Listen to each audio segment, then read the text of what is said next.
Money with Friends, a live recording session. I'm Joe Salciha, if this is your first time here. And here next to me in that window is my friend Scott Lynn from Masterworks. How are you, man? Hey, Joe, I'm doing great. Well, I'm glad that you could join us now, usually when you do podcasts, and you do quite a few podcasts, you're not doing this thing where you're riffing on the news and looking at a headline. Yeah, I'm excited to change the format. Something different. Something different sounds good. I bet, because and I know when you were on Stacking Benjamins, like telling the Masterworks story over and over and over. It's a cool story, but after a while, you're like, okay, can I just press record? Yeah, it's definitely the same speaking points. Hey, if you guys want to join in the conversations, we see people are joining us. Feel free to say hi in the comments. Ask Scott questions, any questions, by the way, about artwork. If you're not familiar at all with Masterworks, this guy knows far more. He's forgotten more about art than most of us know. So we're going to have an interesting conversations about museums and artwork, and please be a part of the conversation. All right, I think I've got everything ready. By the way, what are you doing for Thanksgiving, man? So I kind of live between Aspen and New York, so we're going down to Aspen tomorrow. I gotta say the crew that's joining us is much smaller than expected. So kind of like our guest list has been declining day by day. So I think it'll be me and the cat by the end of it. But well, hopefully the cat eats a little turkey, right? She loves turkey. All right. Let me grab I've got a couple things here. I got to get this. What I love, guys, if you're new here, is you get to see a little bit of the behind the scenes stuff, us making the sausage. And you're going to hear this. You're going to hear Scott on the show on Monday. By the way, on Monday's recording. We got quiet people and only a couple people hanging out with us. So I think we're just going to do it. You ready to make a podcast? Let's do it. All right, let's go. Here we go. This is for Monday. I believe it's November 30th. We've got art in the news, museums selling off some of your favorite artists. What's going on in the art world? Well, guess what? We have the man himself, an expert in the art world, Scott Lynn, CEO of Masterworks, joining us on today's Money with Friends. Welcome back to the Money with Friends podcast, coming to you live from my mom's half-finished basement in Texarkana, Texas, where we make the Stacking Benjamin show. I'm Joe Salciha. And I'm Scott Lynn, coming to you from New York, where Masterworks.io is based. Awesome. This is the podcast where we cover recent stories ripped from the financial press. Today, we're talking about one from the art world. And we not only read them like some podcasts do, but we dive into how they affect your wallet and what you can do to invest, save, or pay down debt more effectively. And if that's not enough, Scott and I are going to have a big idea from today's show you can take with you to be better with your money. And we'll do that all in about 20 minutes. I'm super excited. We've talked to this gentleman before on the Stacking Benjamin show, heard all about Masterworks. But today is we're going to talk a little bit headlines. Scott Lynn joins us. How are you, man? I'm doing well. I mean, I think we're coming up on Thanksgiving, so I think everyone's kind of getting into vacation mode slowly, it seems. But yeah, I'm doing well. I think I have one more recording after this. And for those of you that are listening right after Thanksgiving, for them, I'm assuming you had a fantastic Thanksgiving, correct? I did, definitely, yeah. We project ourselves into the future. Hey, I'm so glad that you could join us and talk a little bit about the art world, because you and I, before we hit record here, we were talking about why so many museums are suddenly selling high-profile works of art. We're going to talk about the art world, about investing in art, about museums being in on the game. So let's see which one of our friends is going to help us kick this off. All right, today's piece comes to us from InsideHook.com, and it is written by Tobias Carroll. And the headline, Why So Many Museums Are Suddenly Selling High-Profile Works of Art.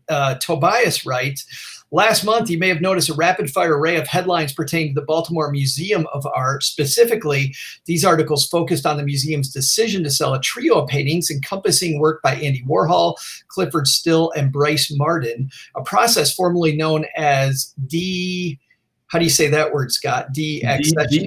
De-accessioning. You got it. De-accessioning. A New York Times article from early November noted the museum planned to use the money made from the sales, estimated around $65 million, quote, to help advance salary increases across the board, invest in diversity and inclusion programs, offer evening hours, and eliminate admission fees for special exhibits. That's pretty cool. But they say the art world didn't receive this lightly. The art world, I don't know, did they not like this, Scott, that museums are in the game, or a guy like you, do you like this? Well, I think there's different perspectives. So when you think about the art world historically, and all of this is really being driven by COVID. So historically, the art world is more or less agreed in partnership with other museums through a museum association called the AMA that they will not de-accession work. And the idea behind that is that you have these culturally significant objects which should benefit, do benefit and should benefit society, and they should be accessible to people now and in the future. So if museums start selling off work and effectively those paintings wind up in private homes, then they're gone from public display forever. So that's one perspective, and I would say that's on one end of the spectrum. The other end of the spectrum is many of these museums. I've had the directors of some of the most important institutions over here in my home just talking about this topic before, and they would say in confidence that every major artist they have 10 examples of paintings by that artist, but they only show one of those 10 because that one is the best. The other 9 sit in storage and they're never seen. So I think there's probably a happy medium somewhere between those two perspectives that is the right one. But COVID has really opened the doors for museums to start selling these works, because the AMA has allowed museums for the next 2 years to quote unquote de-accession because of the lost ticket revenue they've had. Oh yeah, sure. And now we're seeing it, right? So the Baltimore Museum is an interesting one, which you mentioned, like one of those artists, Clifford Still, I know well. I've got one downstairs in my living room, and when that came to market, I mean, they actually listed the painting for sale at auction, and then they subsequently pulled it because there was so much pressure on the museum to not sell those paintings. But if you're a museum director today, what do you do? It's hard. It's very difficult to fundraise. It's very difficult to have any ticket revenue. The only source of real revenue that you have to keep the lights on is really selling paintings. When it comes to these auctions, number one, are museums selling them at auction as well? Like, are you buying these at auction, or do they have people picked out? Are they selling them to dealers? Where are these paintings largely going? They generally sell them through auction because it removes the board of directors from conversation about price, right? If it's sold publicly at auction, if it sells high grade, if it sells low grade, but the museum director didn't make a right or wrong decision. So we see most of them go to auction. When these auctions happen, I'm assuming, let's talk about Masterworks and what you do. You guys, when you purchase your collection, do you buy them at auction like other people do? Do you look for hidden art in somebody's attic? I mean, tell me about how you guys acquire some of the work that you've had. Yeah, I mean, in Masterworks today, we're purchasing one painting every 7 to 10 days. So we're really buying at auction. We're buying privately. We're just buying across the board. But there's probably not a right or a wrong decision in terms of buying at auction or buying privately. It just depends on the deal. How do you determine? They say that a house, if you're investing in real estate, a lot of the money that you make in real estate comes at the time that you actually purchase the house, right? Yeah. Is it the same with art? It's funny. We get that question a lot. So what we do at Masterworks when we think about our investment strategy is we really just have a momentum strategy. And to a lot of sophisticated investors that know momentum strategies in other asset classes, they look at this and say, oh, your strategy is only momentum. It's not that interesting. And the reality is the art market is just not nearly as sophisticated as every other asset class, right? Like this is an asset class that's been around for hundreds of years. Sotheby's. Wait a minute, did you just hold on? Did you say it's not as sophisticated? Not as sophisticated. Because a lot of people, as you know, see it as far more sophisticated. Well, I mean, that's maybe from like an understanding art perspective, but from a financial perspective, it's, look, our research team, which we founded, 3 years ago, is the only research team in the art market that analyzes returns. I mean, that's just crazy, right? Like, it's just there's no other $1.7 trillion asset class where nobody's focused on how much is something appreciating. So when you ask the question, like, do we focus on, I guess, value? Is our strategy when we acquire paintings to be value oriented, or is it to focus on kind of momentum or returns? I just say both, because there's really nobody focused on either, right? So we're very value oriented. We're very focused on how much our individual artist market's appreciating, and a combination of those two things usually dictates what we purchase. Is that if I'm a museum director in this piece, am I thinking the same way, or am I thinking here about just, well, I have the short window, I need to just get rid of some pieces so that I can, make sure that I have some money in the coffers? Yeah, I mean, in the world of COVID, you're just thinking about keeping the lights on.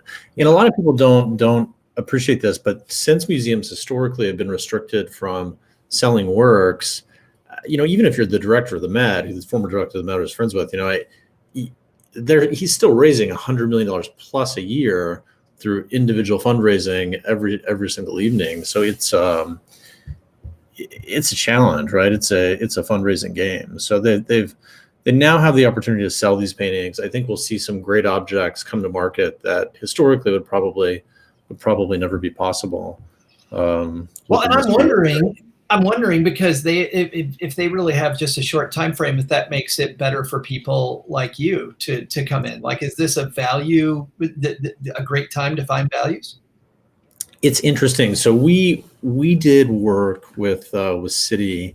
Our research team did work with Citi 2 years ago, and we studied this concept of correlation. And for listeners who know what correlation is, it's basically, do two different asset classes move in the same shape, right? Like, when public equities go up, do our prices go up? When they go down, do they go down? So on and so forth. And we basically concluded that art was an uncorrelated asset class, and we stress test that during prior financial crises to see how did art perform during those crises. We published this report saying it's not a correlated asset class, and then COVID happened. So, we had this real world test to see, does our research actually make sense, and is it accurate? We thought it was accurate, but we really know for 100% that it was totally accurate. Yeah. So what we didn't expect to test that soon, is what you're saying. We didn't expect to test that soon. So what we've seen post COVID is that definitely volume in the art market has come down, right? Public auctions have not been happening. People haven't been going to events as much, but we've seen prices continue to rise. So in June specifically, 19 artists set price records. The contemporary art market continues to go up, and part of that is because art prices are correlated to the top 1%, and as the top 1% continue to gain more wealth, art prices go up. So for better or for worse, I think that segment of the population hasn't been impacted as much with COVID. When it comes to the names that you're buying, you guys just, maybe you can speak to this. You guys, I believe, just sold a Banksy painting. Is that timing super important? Like, is this time of year a better time to sell a painting? Is this year a better time to sell a painting? Like, what pulls the trigger, Scott, on, what it's time for this painting to go? It's really, so when you think about selling a work, it's really event driven. So when an artist sets a price record, when there's an upcoming retrospective for that artist, Banksy is a great example. I mean, we just sold this Banksy Mona Lisa for a 32% net return on an annualized basis to investors. That was a really great return. And we sold that painting because of all the momentum we were seeing in the Banksy market. Like, it was just going up and to the right. And, we've been in the art market. It's that particular artist. Yeah. So Banksy set a price record. There was a bunch of attention on him with this one painting that was up and coming, which is kind of like a Claude Monet type painting that he did. But yeah, I mean, it's when there's momentum behind these artists, we've been in the market long enough to know that doesn't last forever. So when there's good returns, you're going to take them. Were you surprised when you sold the painting and it didn't start shredding as you were selling it? Yeah, everybody remembers that precedent, but luckily ours held together, I guess, until it sold. That's good. Once the money hit the account, who cares what happens to it? No. Right. I noticed, whenever we talk about Masterworks, that we talk about the blue chip artists. But what about like up and coming artists? Is there really is there value there? Is there a market there? Is that something you guys get involved in, or because you're dealing with people that don't know art as well, do you stick with the blue chip people? Yeah, I mean, look, I would say that segment of the market, we sort of refer that as we classify artists in different risk buckets. We have the A risk bucket, which is a blue chip segment, B risk, which is mid to late career living artists, and the C bucket, which are sort of younger artists that are up and coming and more speculative. I would say that's analogous to venture investing. So, it's interesting, and there's definitely ways to make money there. It's very hard for us to do. I mean, we have people investing at Masterworks through retirement accounts, right? Through IRA money. We're really focused on making sure that as much as possible, first and foremost, we're preserving value, and then we're seeking returns. But it could be something that, in the future we get into, maybe with a fund product or something like that. But right now it's not a priority. Mike hanging out with us right now as we make the show. Mike asked, where do you store the work? That's an interesting. I know that some, I believe, by appointment, can't people that invest in Masterworks, at least at one point, you guys had a thing where you could come and actually look at some of it if you were an investor. Is that still true?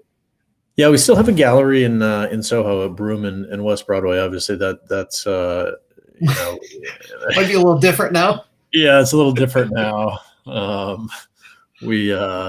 It's a little different now. Things have definitely changed over the past 9 months. So we do want to kind of open the gallery back up again, and we are starting to lend out paintings to different institutions or museums. So we have a Banksy painting that is not the painting that I just talked about, a different Banksy painting, which we just lent a couple weeks ago to I'm going to get this specifically wrong, but I think the Museum of Contemporary Art in Amsterdam. So now that we're acquiring so many works, we're trying to really focus on putting them on loan, either temporary or permanent loan to different museums. Are those insured then? They are insured. Yeah, everything's insured. If it's not at our gallery, if it's not a museum, it's in fine art storage. And there are some advantages to how we structure some of those deals, because when we do store paintings, we store them in Delaware at a free port, so investors are not incurring any sales tax, use tax when we purchase the paintings, then move them around. So that's definitely advantageous as well. Well, I never thought of some of those fees, like all those taxes to move stuff around. In just a second, Scott and I are going to have our takeaways from today's discussion. Well, actually, I got one more question before we get to that, Scott, which is about, you talked about returns, right? And about correlation. I think those are important. Let's talk about risk, because sometimes people think of art and they think of it as maybe a riskier place to be than stocks. I think you guys showed that isn't necessarily true as well. Yeah, so we published some data on loss rates kind of moving into COVID from our research team. So we looked at, and maybe just stepping back so your listeners understand, there's a huge amount of data on the art market. People tend to think that it's this very ambiguous kind of thing that it's hard to understand, but it's actually untrue. So out of the $68 billion in art that sells, half of that sells at public auction, which establishes this very large data set to analyze the asset class. So one of the things that we look at is, what are the trailing loss rates on art compared to things like gold or real estate or public equities? And it's super interesting. When you look at the loss rates of contemporary art, I think on a trailing 36-month basis, they're less than 5%. And when there is a loss, the magnitude of loss tends to be less than 20%. Yeah. We just published, I believe today, our latest research report on the art market, which you can get by going to masterworks.io, clicking on the price database section, and then downloading the PDF. But it has a lot of this data in there, which is really interesting. So, what that means to me, and this is one of the reasons why I started Masterworks, what I think is so intriguing about the asset class. There he is. You can generate lots of returns without taking a lot of risk. I thought that I'd lost you for a second there, but luckily I got you back. John does have one more question, Scott, while we have you here. Does a painting yield money to the owner when it's loaned out to museum? Yeah, it's a good question, John. It doesn't. There's been lots of startups in the art market that have tried to tackle this by really creating income streams from paintings. We we would obviously love it, but institutions today are just unwilling to pay for loans. Now, the good news is when you do lend to the right museums for the right exhibitions, theoretically that does increase the value of the painting. So there is capital appreciation from that behavior, but there's not an income stream. Yeah, I would imagine for you, having people actually see that, I mean, that's fantastic. You want that artist out there as much as possible. You want to make sure that as many people see art. I mean, it increases so many things, the size of the market, the creating new people appreciating art. I mean, there's nothing bad there. Yeah, and I think the reality is, I mean, we have, like I mentioned, I mean, we're buying a painting that's $1 to $10 million every week now. So, and we just think about the business 2 years from now, 3 years from now, we'll have so many paintings that are significant. I think it's important for them to be on loan. Just a second, Scott and I are going to have our takeaway from today's discussion about museums selling art currently, and a lot of museums involved in that. But first, generally, this is where we have a sponsor read. But what's cool is I've never gone to do my sponsor read, and I have the CEO of the company right here with me.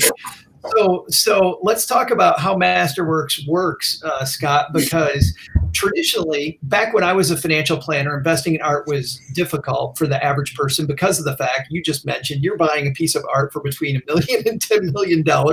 And a lot of our listeners don't have that. But with the change in laws, now people can own a fraction of a piece of art, and they do it through a company through Masterworks. So talk about how you guys do that and how the average person can now buy art where maybe they couldn't before.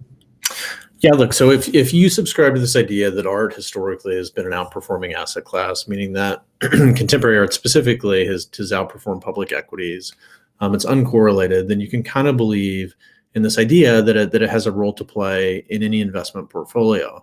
The problem that everyone runs into, and why the asset class, again, for hundreds of years has been limited to the ultra wealthy, is because you have to have $1 million to buy a painting or $10 million to buy 10 paintings. And then if you're allocating 10% of your portfolio to art, you have to have $100 million. So very quickly, it just excludes 99.9% of everyone. So Masterworks was the first company to purchase a painting, file it with the SEC as a public offering, and really treat an individual artwork as an investment vehicle where people can purchase shares. And then today, we also have people trading shares in individual artworks, just like you trade shares in companies. So our entire approach is to treat art really as a new asset class that people can invest in, engage with, and experience like they haven't been able to before.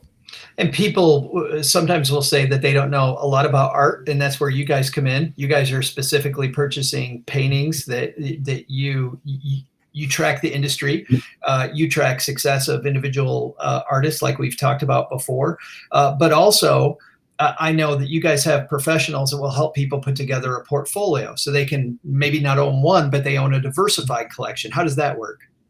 Yeah, that's definitely true. So we published the we published the historical appreciation on all of our paintings, and then we help people think about the amount of risk they're interested in taking in any individual artwork. So, maybe someone wants to take a lot of, more risk than others. So they want 15% returns, but, the other guy who's more focused on kind of store of value characteristics is okay with 8% returns. We help people understand kind of return risk trade-offs between the individual paintings, which serves as a way to think about portfolio construction with the asset class.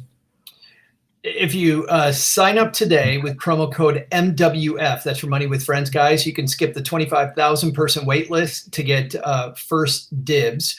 Again, it's masterworks.io, promo code MWF. It says here, Scott, hurry, the offer expires soon. See important information at masterworks.io/disclaimer. So that's it is so strange me doing just that piece, but I like it when I got the guy. But, 6. Wouldn't that be funny? I don't know. 1 star. People in the podcast world can be kind of judgy. I don't know if you know that. Yeah, I've noticed that before. Yeah. Yeah, there's a little bit of pressure. Let's go back to museums and the art world. What's our big takeaway, Scott, from today's discussion? I mean, I think the takeaway is we for the first time ever are seeing these cultural institutions, which essentially have had, artwork donated to them, deaccessioning because of this very unique point in time, which will allow some really great objects to come to market that we haven't been able to acquire or think about in the past. So it's a short-lived period where the AMA has been very clear that it's only going to occur for the next 2 years, but I think we should see some good work come to market from that.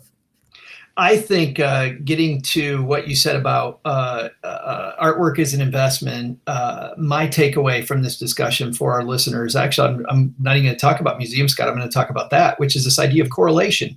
I think everybody wants to have investments. As a former recovering financial planner, I'll say this very confidently. People want to have investments that are all up at the same time. And yet, that's a very difficult thing when they all go down at the same time. So actually having a diversified portfolio, instead of saying which one's best, should I have stock, should I have artwork, should I have real estate? Maybe it's not which one to have. It's about looking at things that work together toward your financial goals and putting that together. And the fact that artwork is not correlated at all with the stock market, I think makes a compelling case. So Scott, thank you for spending your valuable time with us. Everybody head to masterworks.io/MWF if you'd like more on Masterworks. I appreciate you doing this. Thanks, Joe. Happy Thanksgiving to everyone. And we did it. We're done. All right. Nice job, team. It turned out I had no idea. We've got 8 of us here and hanging out with us. Thanks, guys. Thanks, Mike. Thanks, John, for the questions, by the way. I didn't know this, but it turns out that my co-host Bobby's recording another one on another channel. So we got 2 going on at once. So, all right, guys, we'll see you.